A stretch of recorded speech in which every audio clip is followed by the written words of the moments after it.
नमस्कार, श्री स्वामी समर्थ. एक नवीन व्हिडिओमध्ये सर्वांचं खूप खूप मनापासून स्वागत आहे. तर घर आवरायला काढल्यास म्हणजे तसं कालपासून काढलेलं आहे. एकदम असं नाही काढलं, थोडं थोडं रोज आवरते मी. तर आता थोडीशी तब्येत पण खराब आहे. बघू शकता शिंका येतात मला, खूप सर्दी झाली आहे. पण काय म्हटलं बसून जर आपण राहिलो ना मग तसंच लक्ष सर्दीकडे जातं आणि मग जास्त कंटाळा येतो आणि मग ते जास्तच कसं तरी व्हायला लागतं. पण म्हटलं चला हळूहळू घरातले जसे होतील तसे काम आपण आवरून घेऊया. तर घरातले रोजचे जर डेली यूजचे जे कामं असतात ते सर्व करून घेतले आणि नंतर मग दुपारून मी ह्या कामाला लागले. आणि बघू शकता किती खोकला येतोय मला आणि म्हणजे चेहऱ्यावरच माझ्या दिसत असेल की मला किती त्रास होतोय सर्दीचा. सगळ्यांना माहिती आहे की सर्दी एकदा झाली ना इतर दुसरं काही दुखणं यावं माणसाला, पण सर्दी होऊ नये, कारण सर्दी खूप जास्त माणूस परेशान होतं. तसंच माझं पण झाले. मग भरणे मी सर्व काही जमा केल्या, ज्या घासायच्या आहेत किंवा ज्या सर्व नेल्या आणि ज्या मला यूज करायच्याच नाही तर मी त्या बाजूलाच काढून ठेवल्या आणि त्या वरती नेऊन मग त्याच्यातलं सामान वाळू घातलं. त्याच्यानंतर ते भरण्या तिथेच घासून आता इथे अशा वाळू घालते. आता शेजारी कन्स्ट्रक्शनचं काम सुरू आहे. बघू शकता त्यांची ती भिंत खूप जास्त धूळ, त्याच्यानंतर गच्चीवर त्यांच्या ते बांधकामाचं घाण पडते. तर सगळं काही ते स्वच्छ करावं लागतं आणि वारंवार. तर मस्त आता भरण्या ह्या मी थोड्याशा सुकू देणार आहे, मग नंतर पुसून मस्त सोयीच्या करून ठेवणार, म्हणजे ज्या बाहेरून आतून मस्त वाळून जातात. आणि हवा पण इतकी सुटलेली आहे की खूप जास्त. तर इथे याच्यात बघू शकता दिवाळीचं फराळाचं आहे हे. अनारसे, करंजी, शंकरपाळे असं. हा तर पेटी पॅक पुडा होता, म्हणजे तो लक्षातच राहिलं नाही, म्हणजे लक्षात राहिलं नाही. आणि तसंच आमच्या दात शंकरपाळे वगैरे कोण खात नाही, मी तसं असं करतच नाही. पण ह्या वेळेस दिवाळीला फराळाचं घरी केलंच नव्हतं, मी रेडीमेडच सगळं आणलं होतं. त्याच्यामध्ये त्यांनी शंकरपाळे, अनारसे हे पण आणले होते. तर याच्यात बघू शकता मी आता हे छोटे भरण्यानं खूप जास्त भरण्या झाल्यात, म्हणून मग ते मला आता काढूनच टाकायच्या, कारण खूप पसारा दिसतोय, बाकी दुसरं काय नाही.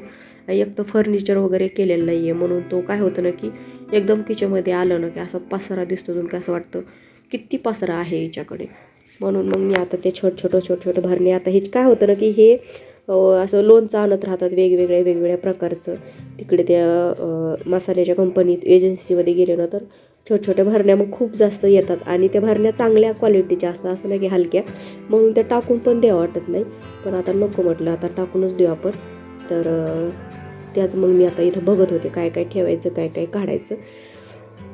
तर तितकं आवरते की नाही, मग मुलींची स्कूलची वेळ झाली, मग त्यांना आणलं स्कूलमधून आणि परत मग कामाला लागले. तर आता हे सर्व आवरून घेतलं आणि मग आता हे पुसून त्याच्यानंतर त्याच्यामध्ये पेपर वगैरे टाकायचे. आणि बघू शकता किती सारी धूळ झालेली आहे, म्हणजे इथूनच दिसतंय की डब्याखालची जागा किती क्लीन आणि त्याच्या साईडची किती त्याच्यावर धूळ होती. आता या आतमध्ये आपण इतक्या आतमध्ये कशी धूळ येते हेच कळत नाही, पण येते.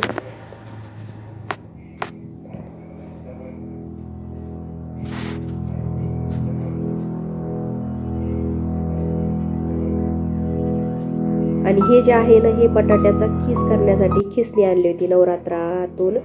म्हणजे इथे कर्णपुऱ्याला तुळजापूरच्या देवीचं स्थान आहे, तिथं नवरात्रात खूप मोठी जत्रा भरते, मग तिथूनच ते आणलं होतं. आता ह्या वर्षी सर्व काही करणार आहे मी. वाळवणाचं जे काही सामान असतं ना ते सर्व करायचं आहे मला, कारण तिकडे रेंटच्या घरामध्ये वाळू घालायची सुविधा नव्हती, काय नव्हतं, मग मी काहीच एवढं केलं नव्हतं. आता 2-3 वर्ष झालं मी असं काहीच केलं नाही, फक्त कुरडया करायचे की आपल्याला लागतात म्हणून, कारण दुसरं इझी सामान जे असतं ना ते आपण रेडीमेड पण आणू शकतो. पण कुरडया वगैरे ते घरची खायची सवय असते ना, तर मग बाहेरचं नाही खावं वाटत.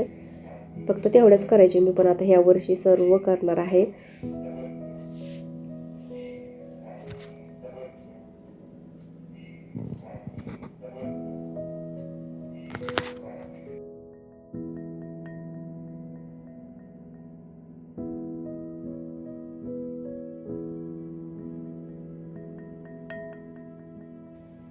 घेतले, त्याच्यानंतर त्याच्यात पेपर टाकला खाली आणि आता ह्या भरण्या पण आता मस्त वाळले. आता तर सर्व सामान ज्या भरण्यामध्ये टाकायचं आहे ते टाकलं मी आणि त्या खाली घेऊन गेले. तर आता तेच एक एक एक एक लावून देते. तर आता ह्यावेळेस थोडंसं वेगळं लावण्याचा प्रयत्न केला भरण्याचा. म्हणजे मोठ्याल्या ज्या भरण्या आहेत त्या समोर घेतल्या आणि छोट्याल्या ज्या असतात त्या मागे टाकल्या, कारण मग म्हणजे जास्त असं पसारा दिसत नाही. आणि हे एका साईजच्या सर्व भरण्या आहेत, म्हणून मग ते दिसायला पण एकदम छान दिसतात समोरून. मागच्या भरण्या छोट्याल्या असल्याच्यानं त्या काही दिसत नाही. मग असं काही लावलं ह्यावेळेस आणि बऱ्याचशा भरण्या मी कमी केलेल्या आहेत.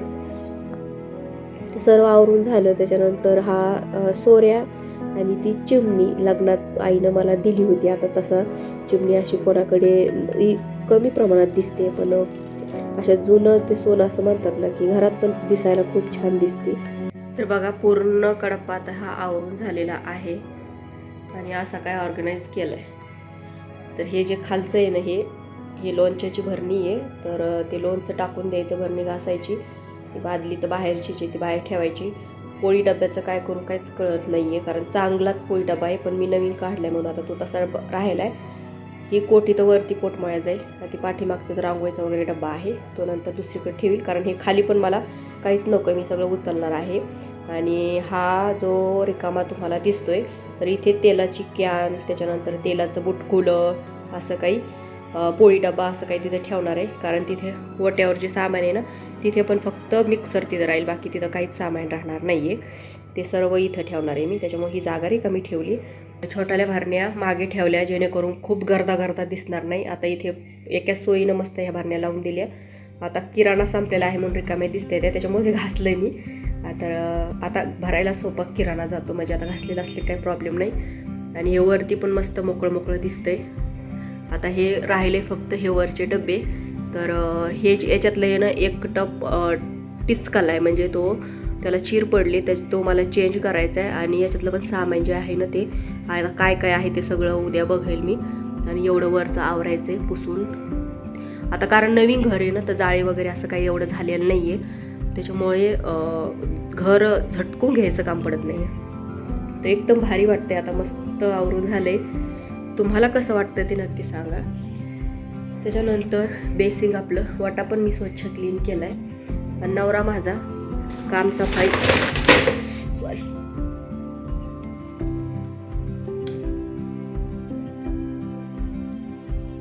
आता हे खिडक्या पुसायला आणले काम. त्याच्यानंतर हे बाथरूम मध्ये लावायला आणले. हा मग आणलाय आंघोळीसाठी, बाकी काय नाही याच्यामध्ये. त्यानंतर ओटा पण मी स्वच्छ केलेला, म्हणजे क्लीन करून घेतला. आता ही कळशी पण घासायची. बेसिंग कधीच आपलं रिकामं नसतं, काही ना काही विचारामध्ये असतंच. आता हे सकाळी भांडे मी देवपूजा केली तेव्हा घासायसाठी काढले होते, पण आता लक्षातच नाही राहिलं मला की भांडे घासते वेळेस ते तिकडेच राहिले. तर आता आणून ठेवले मी. हा अनुष्काचा टिफिन, तो पण राहिला. आता ते एकदा घासून घेते, नाहीतर मग संध्याकाळी स्वयंपाक झाल्यावरच घासते, स्वयंपाकाच्या भांड्यासोबत. त्याच्यानंतर असं काही दिसतंय. आता हे पण पसारा ना पूर्ण, म्हणजे ओटा मला मोकळा करायचा आहे. उद्या झालं तर हे पण घासून घेईन, नाही झालं तर नाही, कारण आज बरंचसं केलंय तब्येत बरोबर नसताना पण. तर ते सर्व काही आवरून झालं. त्याच्यानंतर मग स्वयंपाकाची वेळ तर झालीच होती संध्याकाळची. तर मग काय करावं काय कळत नव्हतं. आता पालकाची भाजी 2 दिवस झाला आणून ठेवली होती, आणि असं पालकाचे पराठे जर म्हटलं तर मग हे खात नाही. आणि अशी आपण जशी गावाकडे भाजी हट्टीव भाजी करतात तशी जर म्हटलं तर त्यांना ती पण नाही आवडत, मुली पण ती खात नाही. मग पालकाची भाजी कशी करावं आता तेच कळत नाही. मग पनीर पण होतं फ्रीजमध्ये, मग म्हटलं चला पालक पनीरच करून टाकू. मग सगळेच खातात, मुली खातात, हे पण खातात. त्याच्यामुळं मग आता कंटाळा खूप आला होता आता एवढं दिवसभर काम करून. पण मग चला म्हटलं, कारण खिचडी वगैरे जर केली तर मग पोट भरत नाही खिचडीने, नुसती खिचडी. तर पोळ्या तर करावीच लागतील. मग भाजीचा प्रश्न होता, तर मग हीच करायला घेतली. आणि हा नवीन पॅन आहे, तर तो मी घेतला. याच्यासोबत कढई पण होती, कढई वापरायला काढली, पण याला काढलंच नव्हतं. मग म्हटलं चला नवीन पॅनमध्ये करू ट्राय भाजी. कारण कोणत्याही गृहिणीला जर म्हटलं ना, तर नवीन भांडं असेल किचनमध्ये, त्याच्यात काही स्वयंपाक म्हटलं तर उल्हास येतोच करायचा. म्हटलं चला कंटाळा आपला दूर होऊन जाईल. तर तीच मग घेतलं त्याच्यामध्ये करायला. तर मस्त भाजी झाली होती. आणि पहिलं मला पनीरची भाजी करायचं म्हटलं ना तर असं वाटायचं खूप जास्त त्याला काहीतरी करावं लागतं आणि मग मला म्हणजे कंटाळा करायचे मी. पण आता खूप वेळेस भाजी केलेली ना आता काही वाटत नाही करायला आणि आता कशी पण केली ना तर ती चांगलीच होऊन जाते. तर क्रीम तर नाही, पण मग मी क्रीम तसं पण टाकतच नाही. घरात आपल्या इझिली दह्यावर सॉरी दुधावरली साय असतेच, मग मी तीच मलाई टाकते. तर मस्त मसाला मी याच्यामध्ये भाजून घेतला. त्याच्यामध्ये कांदा, टोमॅटो, त्याच्यानंतर अद्रक लसूणची पेस्ट करून ती अशी मस्त तेल सुटेपर्यंत परतून घेतली. त्याच्यामध्ये मसाले टाकले आणि आता त्याच्यामध्ये ही ग्रेव्ही टाकायची पालकाची. पालक उकडून घेतला होता अगोदर, थंड झाल्यावर असा मिक्सरमधून काढला आणि बघू शकता किती मस्त हिरवगार अशी त्याची ग्रेव्ही झाली आणि शेवटपर्यंत अशीच राहते. बऱ्याच वेळेस काय होतं ना की काळी पडते, बऱ्याच जणांची बघितली मी, पण असं काळी गिळी भाजी तर कधी अशी पडलेली नाही. भाजी काळी दिसत नाही, मस्त हिरवीच शेवटपर्यंत ती हिरवीगारच दिसते. तसं तुम्हाला तुम्ही दाखवते भाजी पूर्ण झाल्यावर. तर आता काय नाही, आता मस्त आता आपल्याला घट्ट पातळनुसार आपण त्यात पाणी टाकायचं. आता आम्हाला जास्त काही भाजी लागत नाही म्हणजे खायला, तर थोडंसंच पाणी टाकणार मी. त्याच्यानंतर 5-1 मिनटं शिजू देईल मस्त पनीर टाकून आणि मग झाली आपली भाजी तयार. आता पोळ्या राहिल्यात तर पोळ्या पण करून घेते, म्हणजे मग लगेच मुली जेवण करून घेतील. जास्त वेळ नव्हता झाला, 8-8:30 वाजले होते.